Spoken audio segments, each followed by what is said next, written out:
Every 2 years, Logos release a new version of Logos Bible software, and very recently, Logos just released Logos version 10 in October 2022. In this video, we're going to look at some of the things that I love, which I think you'll like about it as well, 5 things that I think are really helpful, and 1 thing that I really don't like. Let's get into it. So there are 5 things that I think the new version of Logos does really, really well that I would like to introduce you to, and I kind of get an opportunity to do that as part of this channel. So welcome, it's great to have you with us. These 5 things, really I'm ordering them from maybe the least significant to the most is probably how this is ordered. And then the last thing, of course, is just last because it's the one thing I really don't like about Logos Bible software, even in this version. Okay, so let's talk about that and we'll get into these one at a time. And the first thing, of course, is improved performance. Now, I remember back in the day when Logos 4 was released, which as you may remember was the first version of the current sort of layout. It went from Logos library system with the red logo and all that kind of stuff, which was okay, to a far more modern and much nicer layout using what we now sort of are used to sort of seeing. The problem with that, of course, is that to go from the old version to the new version, they started working in what's called Mono, which is the .NET framework made available for Linux and every other platform as well. And there's a new version that came out. They've migrated from version 4 to version 6 of the Mono framework, I think it is, which has given them some significant improvements. So the new version of Logos then is a little bit more snappy and faster. You do notice this both from the startup, the shutdown, for opening windows, opening menus, all of this is a little bit more snappy and quick. And it's now natively compiled for Apple's new ARM-based chips. So it works quite nicely there as well. I'm using an Apple MacBook Pro, M1 Pro chip, I think it is. It's a pretty decent chip anyway.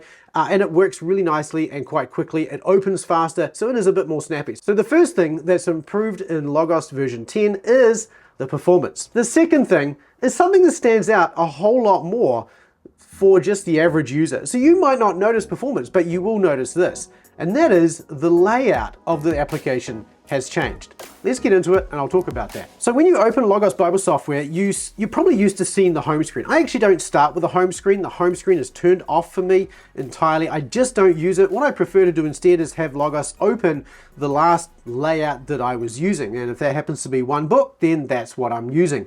So I normally just don't have this open. You can see though, the big change and the obvious thing you can see here is that everything is now down the side rather than at the top. Now this reminds me a little bit, and I hate to say this, but it kind of reminds me of the Accordance layout, because with Accordance Bible software, it's always been down the side, though I think this is probably a little bit cleaner. Now, obviously, as you can see, you can shrink that down or expand it as you want to. So you've got that little button down the bottom there.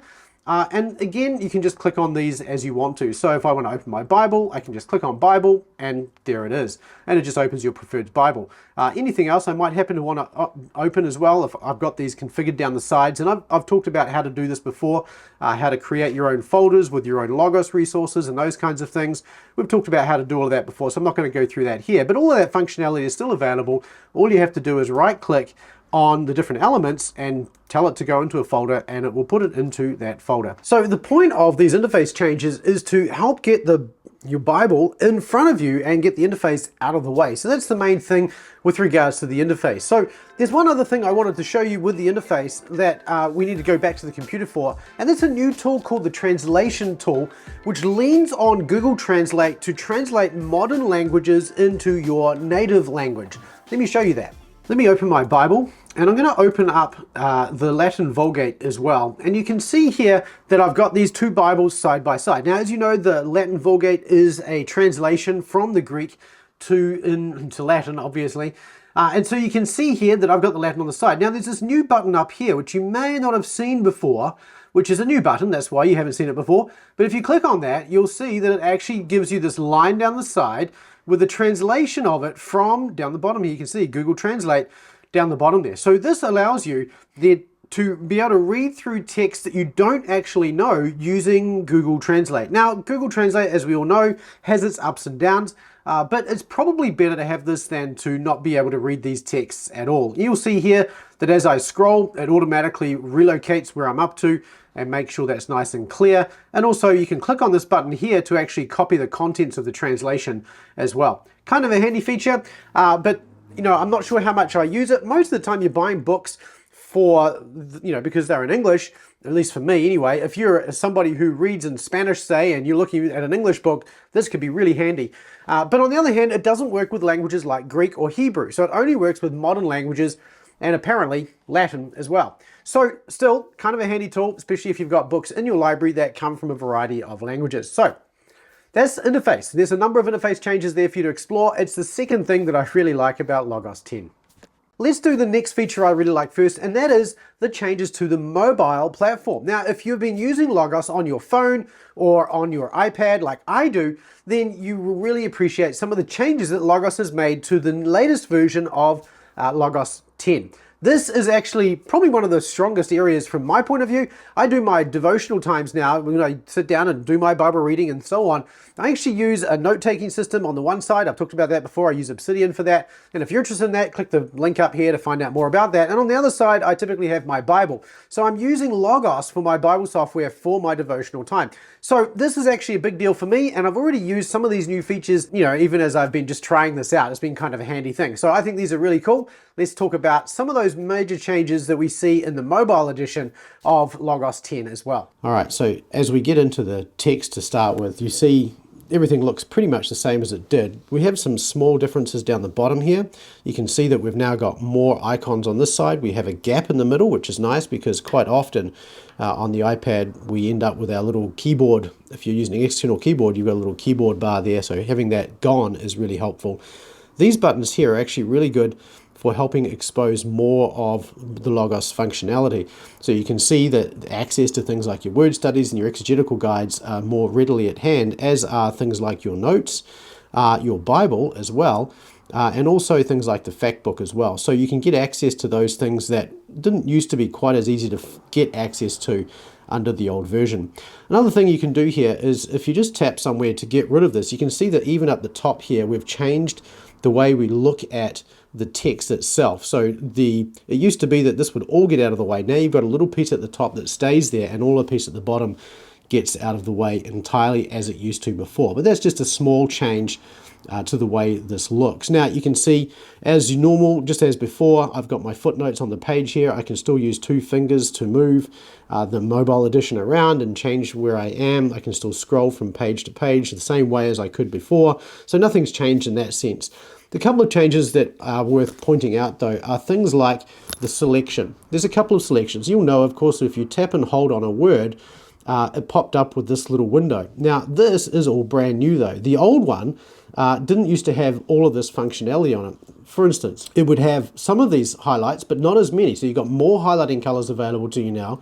And also things like the Bible word study wasn't there. And also the connection between the highlights and your definition was actually separated. So your highlights would pop up just next to the word you just selected, and then down the bottom you'd get another little thing that popped up with the full definition from your selected lexicon. So here you can see that what we're doing is we actually have a pop-up which we can access with that same information on it. But often when you're looking at a Bible, you don't need all of that. All you're looking for really is the parsing and maybe a simple gloss. And so that's been surfaced there in this nice new kind of interface. So that's a nice little change that we have in the mobile edition as well. Another little thing that I didn't see in any of the documentation, but which I really appreciate, is you can now just tap anywhere in a verse and it will select that whole verse, which is actually quite cool. Now, I use Logos for my Bible readings, and that means then that in my Bible readings, I'm often copying text, words or whatever it is, and then pasting it into my notes so that I can write notes about those verses or words or whatever it is I'm working on. And so this makes that really easy. Again, you can just tap copy just here to copy a whole verse. Same thing with things like search and notes, and you can see here that again, more of the functionality of the Logos Bible software has been made available to us in this when we select a whole verse. So basically this menu is context sensitive depending on what you select. So you select a single word, it's going to give you a selection appropriate to that word. You select a whole verse, and it's going to give you a selection that's appropriate for that verse. And as usual, you can have additional styles of highlighting and stuff available to you, and you can select those as well. So that's quite a cool little feature. It's pretty simple, but that's a nice add to the mobile edition. Another thing we can do, if I tap up here on that bar, it makes the bars on the top and the bottom come up. Another new feature we have here, if we click on this little hamburger button, I don't know why they called them hamburger buttons. I guess there's probably nothing better than 3 lines, so hamburger is good. And if you come through here, you can actually find, as you scroll down here, there's now this option to draw on the screen. This is actually really cool. So I'm going to click on that. And now what I've got is, you can see down the bottom here, I'm just using an iPad. This is not a new iPad by any stretch of the imagination, but I now have down here on the left access to all the regular Apple Pencil controls that I might happen to want to use. This means then that I can come into this text here, and then I can actually start highlighting pieces using my Apple Pencil. I can draw circles, lines, words, you know, I can put things in the margin. I don't even know what I'm doing here. Margin, you know, notes, just for the fun of it. I can circle words, I can connect words together, so we've got 2 verbs there, so we can connect those together. I can talk about how the conjunction there is pointing backwards. Whatever it is, I can make notes on my Bible text now using this tool, and this is very cool. Now, when you're done with this, you might ask, well, what can we do with it once it's done? Well, that's a great question, and at this stage, the answer is not very much. However, there are a couple of things you can do. First of all, you can copy it and paste it somewhere else.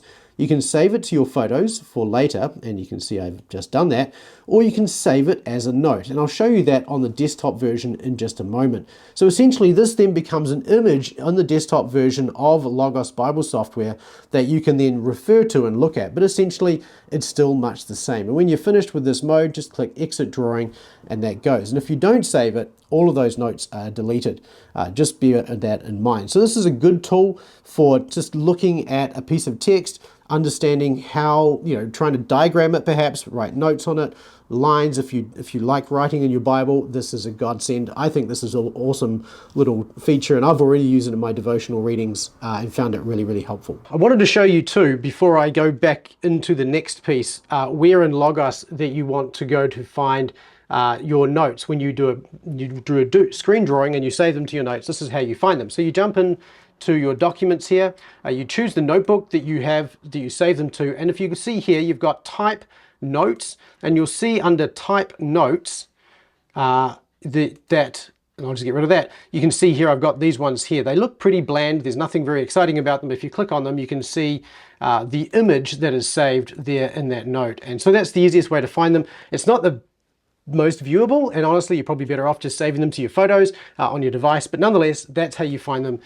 in your notes. And from that point you can add text underneath it, but you can't actually modify the note itself. It's just an image. So the third thing I think you'll like about Logos 10 is the new mobile interface. If you have a mobile device, be it a tablet or an iPad or even an Android tablet, they all work. And they've all got these changes in them. The fourth thing then that I think you'll really like in Logos 10 is the search. Now, this is one that I think it's probably not as profound in some ways to us as it may appear, but search is one of the things that Logos I think has really struggled with users, because whenever you get to any search engine, I don't know if you realize this, but every search engine you use on the internet knows about things called keywords. If you don't know those keywords, you can't use those search engines to their greatest abilities. For instance, did you know that you can search for a particular word or phrase on a particular website using Google?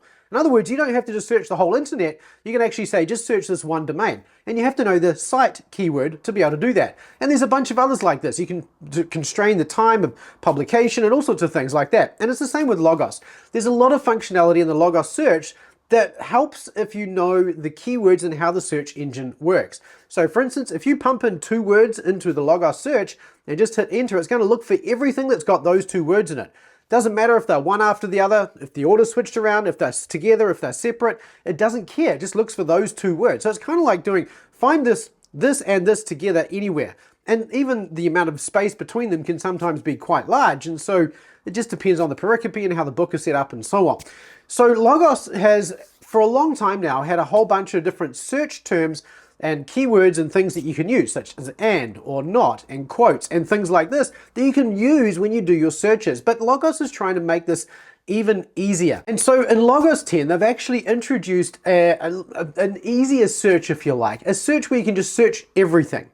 Let's talk about that very briefly in the Logos platform. So you can see here I've pulled up a search term, and you can see right away at the top we have an all search, right? Now this all search, and particularly the way it displays everything, is a little bit different to what it used to be. So let me just do a quick search here to say, you know, I don't know, son God. Let's just do son of God, but I'm just going to search for son God. Okay, and it's going to find son of God. You can see here it's searching everything that's got those two words in it. You know, son of God, God gave his only son, and you can see the different texts these are in. You can also see here, and this is one of the new things, is that it now integrates the fact book into this, and you can just click on the title here and it will pop up with the fact book on the right hand side. Nice and easy. Also searches through your Bible, your primary Bible here, and gives you results from those as well. So you can go through, you can find different things in atlases, different documents that you've written, and so on and so forth. So one of the things you'll see here down the side is these search templates. And so you can very easily then decide, you know, what order you want to do, or how what you want to search for. So you want to search for, you know, let's say apocalypse, near the word, I don't know, Lord. Let's just say, for the fun of it. There we go. So if I can do search then for that, this will find everything in my entire library, all my notes, everything that connects the word apocalypse with Lord. Okay, so that's a simple example. And again, these templates down the side here kind of help with that. Hey, it's Future Daryl here. I'm just in the editing process, and I just realized that I showed you those search templates, but I didn't explain that the point of those search templates is they take away the need for you to know all those keywords. You just click on those templates and, well, there you go. It does all of the keyword work for you to make that much easier. Okay, let's get back to it. And this idea here of the search for everything, this is now the default. So this is what you're going to see when you open up search for the first time. Let me show you a couple other things here with regards to searching. You used to have a basic search before. This is now your books search. So this has moved over to books. And so it works exactly the same as it did before. Apocalypse near Lord, and again it's going through all my books, but now it's not searching through things like my notes and the fact book and so on. And so again, you know what you're searching when you search through these. Same with the Bible. Again, you can click on that. You're not going to find anything in the Bible because the word apocalypse doesn't occur in the English translations of the Bible, nor in none of these English words occur anywhere in the Greek New Testament. So nonetheless, everything else is largely the same, but you've got now an all search. Book search is now what basic search used to be, and your Bible search is much the same. And you've got these search templates down the side as before, which you can very easily use to search for things in any certain way you might happen to want to.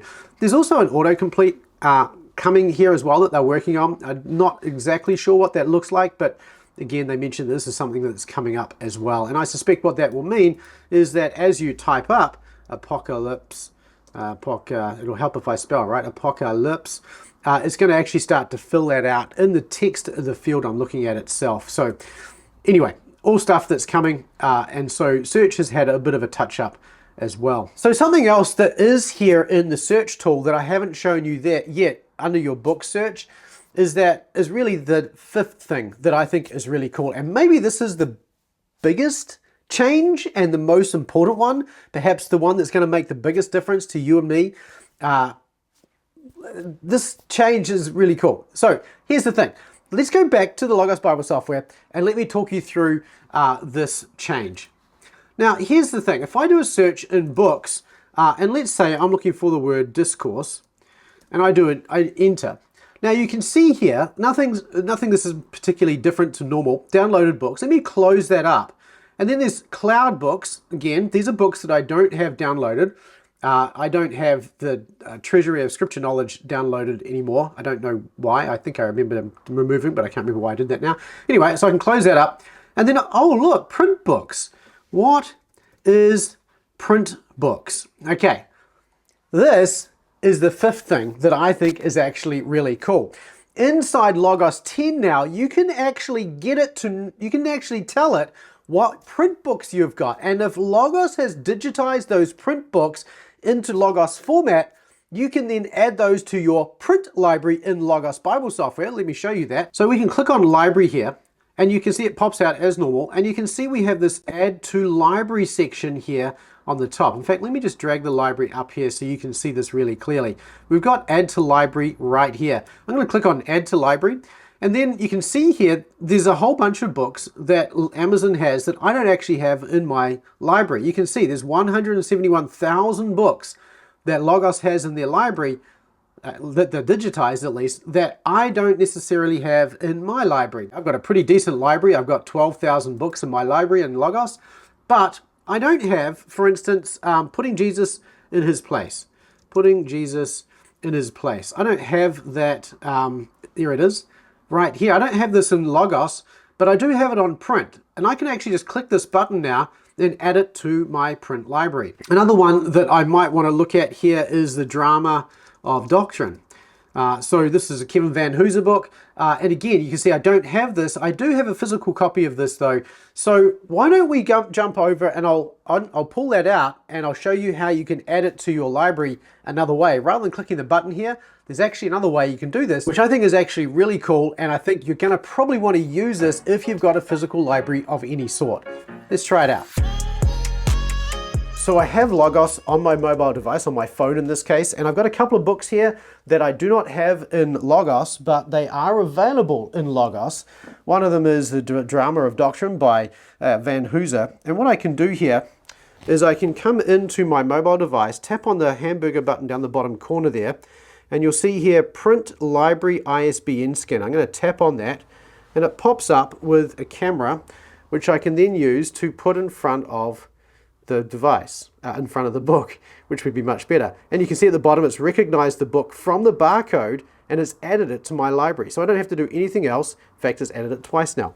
It's already in my library, so it's told me I don't need to add it again. I have another one here, Tom Schreiner on spiritual gifts. I can put that in front of the scanner as well. Just scan the barcode and it pops up with it. Now this time it hasn't identified it, but you can see that it's had a pretty good guess and it's figured out that it's at this book here. So I can just click add, and that's been added to my library as well. So I've just added 2 books to my library, so just using my device to add the physical books. Now, what does that mean? Let's do a search for something that I've got in maybe one of these books and I want to look it up. Inside Logos here for authorial discourse, because that's kind of an interesting topic in its own right, and we're going to put quotes around it to make sure we get the actual text of that as well. So I do a search for it and you can see it comes up with a bunch of results in my downloaded books, but I'm going to switch away from downloaded books and look at print books, and you can see here that that term authorial discourse occurs 8 times on page 183 of this print book. So let me go to page 183 and we can see here even Lindbeck has recently acknowledged a positive role for authorial discourse. So there it is right there. It occurs another few times down on page 166, and we could go looking at those other results as well. But the point is that it works. Now, my physical library, anything that Logos has digitally brought across into Logos, even if I don't have the Logos edition, I can search through the physical copies for myself. This is a bit of a game changer because this makes my physical library now far more useful than it was before, where before I was not able to search my physical library. Now I can search my physical library and I can find what page something is on if it's in my physical library anywhere at all. Which means that rather than going and spending money to buy all those books on Logos just so I can search them on Logos, I can now search the physical copies as well.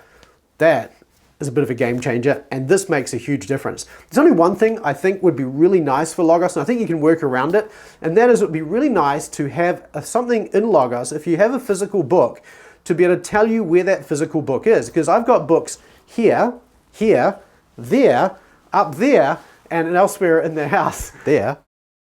I've got books everywhere, right? And so part of the challenge then is how do I find that book? Where is it? What shelf is it on? My bookshelf upstairs, for instance, has got half a dozen shelves on it. And I don't know, I don't organize my books very well. So it might be nice to sort of have a field there to say where that book is, how I might locate it. So that's the next problem for Logos to help solve when it comes to print books. But for the meantime, I think you can work around it. just by having a tag against that book in your Logos library system that then tells you what shelf it is on, or at least what bookshelf it's in. So that would be a helpful thing to do. So when you go to scan the books like we just did just then, one of the things you want to be aware of is that if the book does not appear in Logos's library, like if they haven't digitized that book already, you're going to come up with a screen like this one, and that's going to just tell you that, you know, they don't recognize the book. We saw that with the Spiritual Gifts book as well, so it's no different to that. But the only thing is that if you don't have the book, if they haven't digitized the book, you can't search it, okay? Now, when you do a search, it doesn't give you the text. You can't click on that book in Logos and have the text pop up. It's going to pop up and say, you don't have a license to view this book. And, you know, fair enough. But it does give you the result in the search results, as you saw, and you can go to that page number and you can look up what it's referring to right there and then. It doesn't highlight it for you, clearly. That'd be handy. I don't think that's a problem they can solve, but that would be kind of nice, right? But that's not going to be there right now. Now, the only other thing you really need to know about this feature is that it's only available in the gold packages and up. So if you have the bronze package or the starter package, this feature is not available. You need to have the gold package to be able to make use of your existing library. Who'd have thought, right?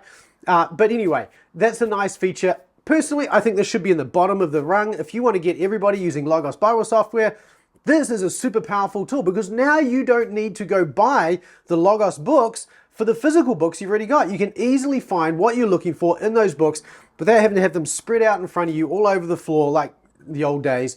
And you can actually just go to the individual books using the books that you've already got also in Logos as a complement. So I think this is probably the best tool, best feature really, in a lot of ways, and the one that's going to save users the most money, assuming, of course, you spend more money to get the gold edition. And that leads me to the one thing that I really aren't a huge fan of with Logos generally, and is no different in Logos 10, and that is their licensing structure.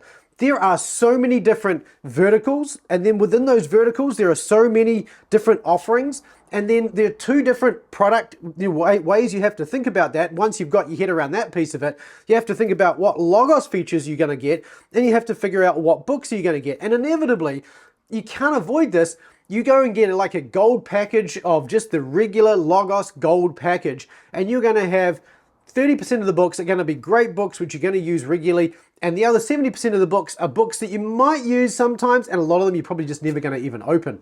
I've got 12,000 resources in Logos. The benefit of having a big library in Logos is you can search it, but frankly, you don't end up using books for resources that you don't recognize. So if you're looking for something, say, you know, the drama of doctrine, and maybe you're looking at authorial discourse, for instance, like we were before, then you're probably not going to, you probably look at something in Van Hooser if you know who Van Hooser is. But if you don't know Van Hooser and you've never come across his work before, maybe you'll take a look at it, but it's a lot more effort to do that because you really just don't know that author, and you have to do some research into that author to see where they're coming from, their background, you know, their interests, their vertical, you know, where they're specialists and all those kinds of things. And so using those books is not always that helpful, at least having those books is not always that useful. And so this is one of the things I wish Logos would change about their licensing structure. It's just way too complicated, and it's way too cumbersome to have users try to figure out all this stuff and to weed out which package am I going to get with the least stuff in it that I don't want. That shouldn't be a question that users should ever have to worry about it. It should be, which one of these is going to be give me the best value? And I think it could be simplified easily by just saying you buy Logos Bible software, it costs you money to get the base package, deal with it, that's the way it is. Or you could say, okay, you either have the base package, which has none of the Logos data sets in it, and then you buy the data sets as an update, maybe, something like that, and then you get the books separately from that. I don't know. There's got to be a better way of doing this than the current system. It's just far too cumbersome, and in my opinion, it's one of the things that gets in the way of people using the software, is that you just don't know which edition you want. And one of the things I've been wanting Logos to do for a long time is to give us, the users, the customer, the ability to build our own libraries and then get a deal on the price of that library. That would be perfect.